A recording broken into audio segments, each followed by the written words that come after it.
नमस्कार, तपाईहरुलाई स्वागत छ नेपाल अनलाइन स्कुलको युट्युब च्यानलमा। र आज हामी लोकसेवाको खरदार सुब्बा तथा अधिकृतको लागि महत्त्वपूर्ण टपिक छ विज्ञान तथा प्रविधिमा वैज्ञानिकहरु सम्बन्धित। सो वैज्ञानिकहरु सम्बन्धित आज हामीले दोस्रो भिडियो भाग 2 लिएर आएका छौं।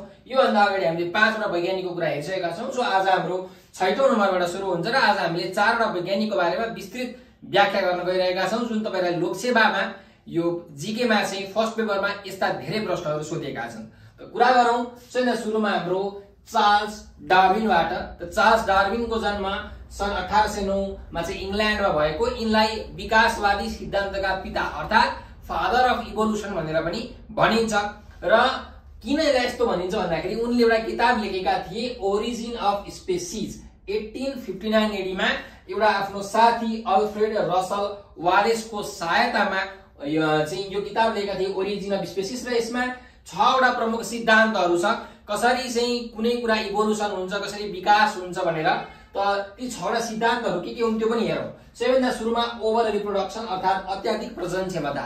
हरेक जीवको चाहिँ एउटा प्रजनन गर्ने के हुन्छ क्षमता हुन्छ, जति पनि उसले चाहिँ जन्माउन सक्छ, पाउन सक्छ, प्रजनन क्षमता अधिक हुन्छ भन्ने यो सिद्धान्त।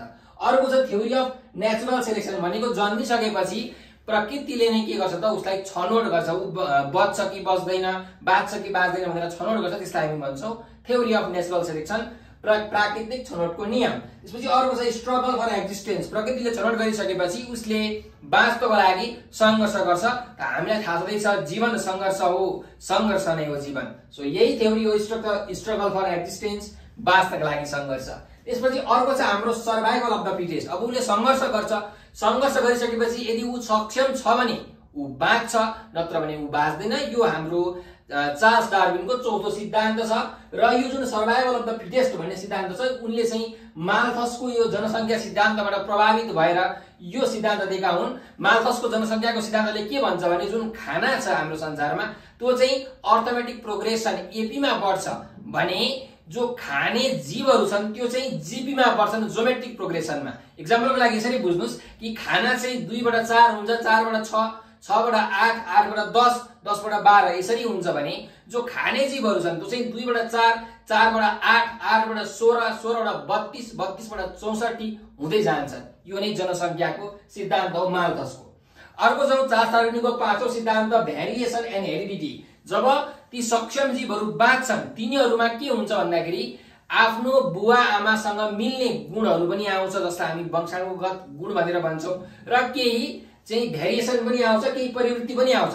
भन्नुको मतलब जस्तो तपाईको कोही बुवा हुनुहुन्छ होला अथवा कोही छोरा छ छोरी छ भने हेर्नुस् त के हुन्छ, बुवा जस्तै छोराछोरी हुन्छन्। तेरो अनुहार त कस्तो बुवाको जस्तो मिलेको अथवा आमाको जस्तो मिलेको भन्छौं, भनेको मिलेको पनि हुन्छ तर ठ्याक्कै उस्तै हुँदैनन्। बुवा जस्तो छोरा कहिले हुन्छ हुँदैन। भन्नुको मतलब के हो त, केही कुरा सिमिल्यारिटिज हुन्छ र केही डिफरेन्सेस पनि हुन्छ। र यसकै कारणले गर्दाखेरि नयाँ जीवहरुको बिस्तारै बिस्तारै उत्पत्ति हुँदै जान्छ। त्यो हो हाम्रो 6औं सिद्धान्त ओरिजिन अफ न्यू स्पेसिज, नयाँ जीवहरुको उत्पत्ति। यो 6 वटा चाहिँ सिद्धान्त प्रतिपादन गरेका कारणले गर्दाखेरि उनलाई विकासवादी सिद्धान्तका पिता भनेर भनिन्छ। 20 वर्ष लगाएर उनले विभिन्न वनस्पतिहरुमा, जीवजन्तुहरुमा अध्ययन गरेर यो सिद्धान्त प्रतिपादन गरेका हुन्। र 6 वर्षसम्म उनले पुरै सामुद्रिक यात्रा पनि गरेका हुन् जीवजन्तु र वनस्पतिहरुको अध्ययनका लागि। र जुन जहाजमा उनले यात्रा गरे त्यसलाई भनिन्छ HMS वेगल भनेर भनिन्छ। र अर्को एउटा थ्योरी छ नियो डार्विनिजम सिद्धान्त। यो भनेको चाहिँ हामीहरुको चार्ल्स डार्विनको यो विकासवादी सिद्धान्त र मेन्डलको सिद्धान्तलाई वैज्ञानिकहरुले चाहिँ नयाँ बनाएर भनौं न मोडिफाई गरेर बनाएको सिद्धान्त हो नियो डार्विनिजम सिद्धान्त। त्यस्तै गरिकन यिनले अध्ययन गरेको एउटा चरा छ, त्यसको नाम हो फिन्च। लोकसेवामा सोधेको छ, याद गरौं फिन्च है त।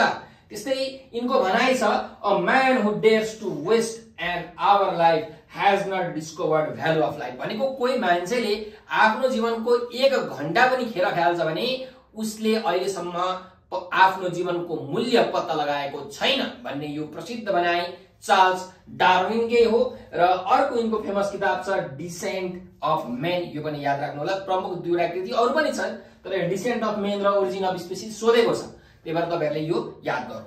अब जाउँ हाम्रो अर्का वैज्ञानिक अल्बर्ट आइन्स्टाइनको बारेमा। त अल्बर्ट आइन्स्टाइनको बारेमा तपाईहरुलाई केही भन्नै परेन। यिनलाई हामी फादर अफ साइन्स, विज्ञानका पिता भन्छौँ। वैज्ञानिकका पिता हैन है, विज्ञानका पिता भनेर भन्ने गर्छौं। यिनको जन्म जर्मनीमा सन् 1879 एडी मा भएको हो र यिनलाई इजरायलको राष्ट्रपति बन्न पनि चाहिँ मौका मिलेको थियो, अवसर पाएका थिए, तर यिनले ठाडै अस्वीकार गरिदिएका थिए। त अल्बर्ट आइन्स्टाइन सोच्नुस् कुन लेभलका व्यक्ति थिए। त्यस्तै गरिकन यिनले सापेक्षतावादको सिद्धान्त, जसलाई हामी थ्योरी अफ रिलेटिभिटी पनि भन्छौं अथवा थ्योरी अफ स्पेशल रिलेटिभिटी पनि भन्छौं, जुन 1909 मा यिनले प्रकाशन गरेका थिए भने 1916 मा अर्को सामान्य सापेक्षतावादको सिद्धान्त थ्योरी अफ जेनरल रिलेटिभिटी। यो सुरुमा थ्योरी अफ स्पेशल रिलेटिभिटी 1905, 1916 मा चाहिँ थ्योरी अफ जेनरल रिलेटिभिटी यिनले प्रतिपादन गरेका थिए भनौं न। अनि यो याद गरौं, सापेक्षतावाद हो है, सापेक्षित घनत्व होइन। सापेक्षित घनत्वको सिद्धान्तका प्रतिपादक हुन् हाम्रो आर्किमिडिस। त्यसमा कन्फ्युजन नहुनु होला तपाईहरु। त्यस्तै गरिकन 1920 मा यिनले ल्याए युनाइटेड फिल्ड थ्योरी भनेर। पछि यिनले फोटो इलेक्ट्रिक इफेक्ट पनि प्रतिपादन गरेका छन्, जसको लागि उनलाई 1921 मा भौतिक शास्त्रतर्फको नोबेल पुरस्कार पनि प्रदान गरिएको थियो। त्यस्तै यिनले स्विजरल्यान्डको जुरिच युनिभर्सिटीमा चाहिँ यो म्याथ, गणित तथा भौतिक शास्त्रको स्नातक गरेका थिए भने यिनले पीएचडी पनि गरेका थिए। त्यस्तै गरिकन E=mc² एटम बम बनाउनको लागि एकदम यो प्रसिद्ध फर्मुला हो। सो यो फर्मुला चाहिँ बनाएका हुन् हाम्रो अल्बर्ट आइन्स्टाइनले। एटम बम बनाएका होइनन्, एटम बम अटो हानले बनाएका हुन्, कन्फ्युज नहुनुस्, फर्मुला चाहिँ यिनले बनाएका हुन्। त यो थियो हाम्रो अल्बर्ट आइन्स्टाइनको बारेमा। अब जाउँ हामीहरुको अर्को वैज्ञानिक थोमस अल्वा एडिसन। यिनको बारेमा त के भनौं, विश्वमा सबैभन्दा धेरै आविष्कार गर्ने वैज्ञानिक नै यिनी हुन्। 1093 भन्दा पनि धेरै आविष्कार गरेका कारणले यिनलाई आविष्कारका पिता भनेर पनि भनिन्छ। त्यस्तै गरिकन यिनलाई वैज्ञानिकहरुको पनि वैज्ञानिक अथवा भनौं वैज्ञानिकहरुको पिता भनेर पनि भनिन्छ। यिनको जन्म सन् 1847 मा अमेरिकामा भएको थियो र आफ्नो नाम आफै बिर्सने वैज्ञानिक को हुन्, बहिरा वैज्ञानिक को हुन् भन्दाखेरि हामीहरुको थोमस अल्वा एडिसन हो। यिनको उपनामहरु तपाईहरुले याद गरौँ, धेरैचोटी युज गरिन्छ, त्यही भएर मैले यहाँ टिक लगाएको छु। अर्को छ हाम्रो ग्रान्ड ट्रङ्क हेराल्ड। यो ग्रान्ड ट्रङ्क हेराल्ड भनेको चाहिँ विश्वमै पहिलो चोटी रेलमै छापेर रेलमै बिक्री गरेको यो पत्रिका हो। थोमस अल्वा एडिसनले बिक्री गरेको यो पत्रिकाको नाम हो ग्रान्ड ट्रङ्क हेराल्ड र यिनले 1904 मा भौतिक शास्त्र अर्थात् फिजिक्स तर्फ नोबेल पुरस्कार पनि प्राप्त गरेका छन्। अब यिनको आविष्कारको कुरा गर्ने हो भने सन् 1868 मा यिनले टेलिग्राफको आविष्कार गरेका छन् है। अब यो टेलिग्राफ भनेको चाहिँ तार बिनाको होइन है, तार सहितको टेलिग्राफ हो। तार बिनाको टेलिग्राफ आविष्कार गर्ने चाहिँ हामीहरुको अर्को गुग्लिल्मो मार्कोनी हुन् है। अनि त्यसको एक वर्ष पछाडी 1869 मा यिनले मतगणना यन्त्रको आविष्कार गरे, मतगणना गर्ने। 1870 मा ग्रामोफोनको आविष्कार गरे भने 1879 मा बिजुलीको बल्ब, जुन बल्ब अहिले हामीले बाल्छौं हो, त्यो बल्ब यिनले आविष्कार गरेका हुन्। त्यस्तै चलचित्रको क्यामेरा, प्रोजेक्टर, लाउड स्पिकर यी सबै हामीहरुको थोमस अल्वा एडिसनले आविष्कार गरेका हुन्। र उनले ग्रामोफोनबाट गाएको पहिलो बालगीत रहेको छ, त्यसको बोल छ Mary had a little lamp. यो पनि सोधेको छ, त यो तपाईले याद गर्नु। र उनले यति धेरै आविष्कार गरे कि सन् 1931 अक्टोबर 21 का दिन अमेरिका र क्यानाडामा 1 मिनेटको लागि सारा बत्ती निभाएर यिनको चाहिँ अब भनौं न एउटा स्वागत, एउटा सम्मान यिनलाई गरिएको थियो थोमस अल्वा एडिसनलाई। र 1960 मा यिनलाई member of the hall of फेममा पनि राखियो। लाइट गोल्डन जुबली बाट यिनलाई विभूषित गरियो। त्यस्तै विजार्ड अफ द मेन्लो पार्कमा यिनको मूर्ति बनाइएको छ, त्यही भएर विजार्ड अफ द मेन्लो पार्क भनेर पनि यिनलाई भनिन्छ। र एउटा प्रसिद्ध भनाइ छ, जीनियस इज 1% इन्स्पिरेसन एन्ड 99% पर्सपिरेसन। भनेको जीनियस भनेको चाहिँ 1% ट्यालेन्ट हुन्छ भने 99% उ मेहनती हुन्छ भन्ने जुन यो प्रसिद्ध भनाइ, यो पनि थोमस अल्वा एडिसनकै हो। अब जाउँ हामीहरुको अर्को अन्तिम वैज्ञानिक लुई पास्चरको बारेमा। So Louis Pasteur father of microbiology भनेर हामी भन्ने गर्छौं। यिनको जन्म सन् 1822 फ्रान्समा भएको थियो र एकदमै प्रसिद्ध रेबिस विरुद्धको खोप यिनले नै आविष्कार गरेका हुन्, यिनले पत्ता लगाएका हुन्। अर्को छ हाम्रो पास्चराइजेसन प्रविधि, ब्याक्टेरिया मार्ने प्रविधि, पास्चराइजेसन प्रविधि पनि यिनले पत्ता लगाएका हुन्।